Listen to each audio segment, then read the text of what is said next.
May ka-UPI, kung natatandaan niyo po, ako yung speaker doon sa Green Hills. Tamang-tama po ang mga salita ninyo. Sasagutin kita ngayon. So anyway, we are here. Kahit na Biyernes ngayon, dapat sa loob kami ng moske. Pero anyway, it's also another way of prayer na sana makamit na natin ang kapayapaan.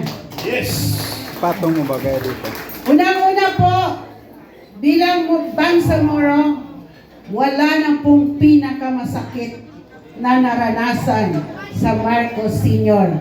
Gawa po ng mga massacres.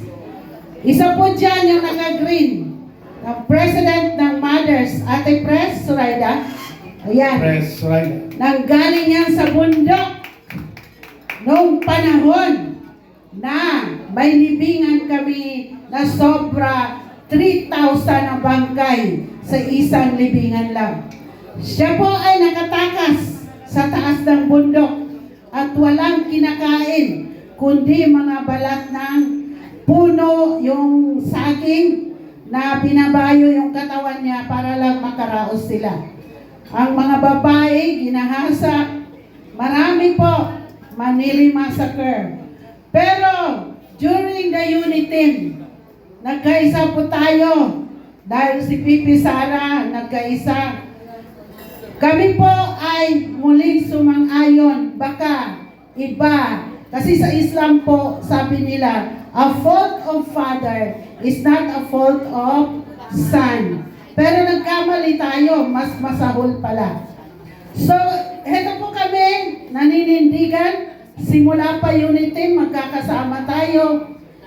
Hindi naman po ako kumukontra sana. Pero sa nangyayari ngayon, na bend the law. Katulad po sa BARM, meron tayong comprehensive agreement of Bangsamoro na pinagsakripisyuhan natin sa Senate, sa Supreme Court, sa Congress, sa Malacanang. After 50 years, isang presidente lang ang pumirma, si Tatay Digong. Kaya kahit magunaw ako, teres-teresin ako, utang na loob ko yung taksil ang hindi magkaroon ng utang na loob kay Tatay Digong. Kaya sana, Tatay, makabalik ka pa ng buhay. If not, sana mapunta ka sa paraiso. Kung dyan man ang buhay mo na sinumpa ang lupa mo ay ang ICC. Yun. Kahit saan tayo ay mamamatay din. Kaya handa tayong gumawa ng mabuti, magbaon. Kahit saan mang lupa, hindi problema yon. Pagkaharap mo si Allah subhanahu wa ta'ala, kung ano ang iyong gawa, yun ang baon mo, no matter where you are. So, ito po, bilang Muslim, General Garcia, pagsabi niyo po kanina, may mga Muslim ba dito? Kala ko anuhin niyo na kami. Laban tayo. Anyway, you mentioned about a manabag or a menabag. Ay, tama po ba? She's just only one among those corrupt. So please don't mention Muslim. Kasi masakit po yun. Sa kulungan, ang daming nakakulong bihirang Muslim. Kaya po, take note po. Pasintabi po. Kasi nandito kami para makisa sa inyo. Para hindi tayo magkalaban. General Garcia. So, hindi, paglalambing lang ito. So, ito pa. Nandito kami para makaisa sa inyo. Para sa pagbabago ng ating bansa. Pinagdadasal po namin, last July 18, nag-grade po ako ng program for Senator Robin Padilla. Muslim din po siya, pero nasa tama. So, yun po, tayo po ang nag-host ng program to invite Senator Robin Padilla. So, maraming salamat po isang lahi, isang bansa. So, thank you po. Oo.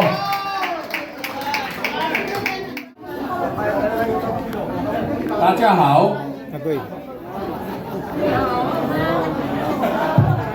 awaw na karabaw. Joke lang para masaya tayo lahat. I-share ko lang kasi Please pay attention po muna sa ating kapatid. We are still on the program po. At mga 2 to 3 minutes pa po ay mag-closing tayo. Mamaya na po muna ang ating mga chika babes. i-share ko lang po kasi kagabi nagkita-kita kami ng kaibigan ko. Sabi nila, ang negosyo dito sa Pilipinas ay napakahirap. Kumbaga sa nalulunod na. Mahirap maglumutan. I-share ko rin po na sa China, nagkaroon ng sakuna. Pag nagkaroon ng sakuna, lahat sila nagtutulungan. Itong probinsya na to, yung kalapit ng probinsya, yung mga tao, sumusugod doon. Nagpapadala ng mga supplies, mga food. May isang doon na matarik. Makakaadaan lang doon mga motor. So, nagmadali sila. Nagtulungan sila. Mga 20 sila. Nakita ko. Yung motor na yun. Tapos yung mayroon pa 3 babae.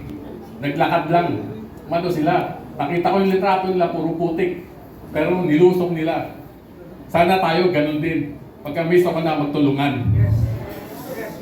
Tapos, yung isang volunteer doon, supposedly, magbabakasyon siya.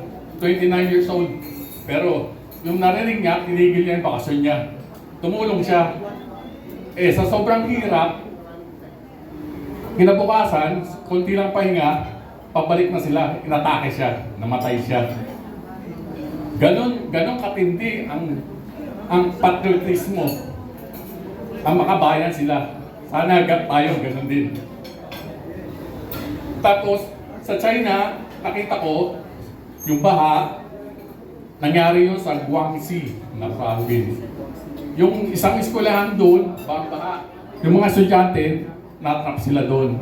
Ang ginawa nung People's Liberation Army, meron silang isang tawag doon. Parang ginawa nilang bangka. Napakalaki. Ang daming lang na-rescue.